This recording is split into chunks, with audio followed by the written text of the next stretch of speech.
இந்த உலகத்திலே உங்களுக்கு கிடைக்க வேண்டிய செல்வங்கள், செழிப்புகள், வசதி வாய்ப்புகள் நிறைய இருக்கலாம்.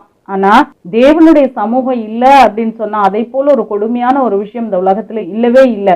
வஸ்தி தன்னுடைய மனதை கடினப்படுத்தி கொண்டு கணவனுடைய உறவு இல்லைன்னா கூட பரவாயில்ல, நான் பாட்டுக்கு என் இஷ்டப்படி இருந்துக்குவேன் அப்படின்னு சொல்லிட்டு அந்த இடத்துல இருந்து என்னுடைய வாழ்க்கையை முடிச்சிட்டா. ஆனா அது மாதிரி மோசமான ஒரு வாழ்க்கையை நீங்கள் வாழ்ந்து முடித்து விடாதீர்கள். சவுல் செய்த தவற, யூதாஸ் காரியோத்து செய்த தவற நீங்க ஒருபோதும் செய்யாதபடிக்கு தேவனிடத்திலே உடனடியாக மன்னிப்பு கேட்டு மனம் பொருந்துங்கள். ஒரு விஷயம் எப்படியாக சொல்லுகிறது, நீங்க தேவனை விட்டு எத்தனை தூரம் போயிருந்தாலும் பரவாயில்ல, ஒரே ஒரு ஸ்டெப்பு அவரை நோக்கி எடுத்து வையுங்கள்.